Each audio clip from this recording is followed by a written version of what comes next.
preparado, você é o mais preparado dos candidatos. É por isso, William, que eu quero que você diga para esse povo por que você quer ser prefeito.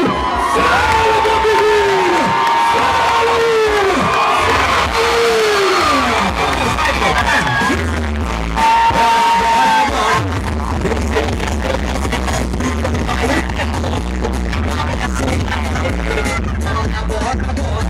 Movido por um sentimento de gratidão a todos que se fazem presente, eu só quero deixar duas palavras.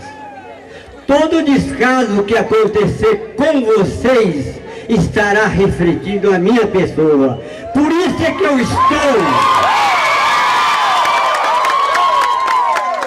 Por isso é que eu estou lutando pelo apoio que eu pedi de casa em casa. Não é demagogia, mas acredito na pessoa do meu filho que estará fazendo de melhor.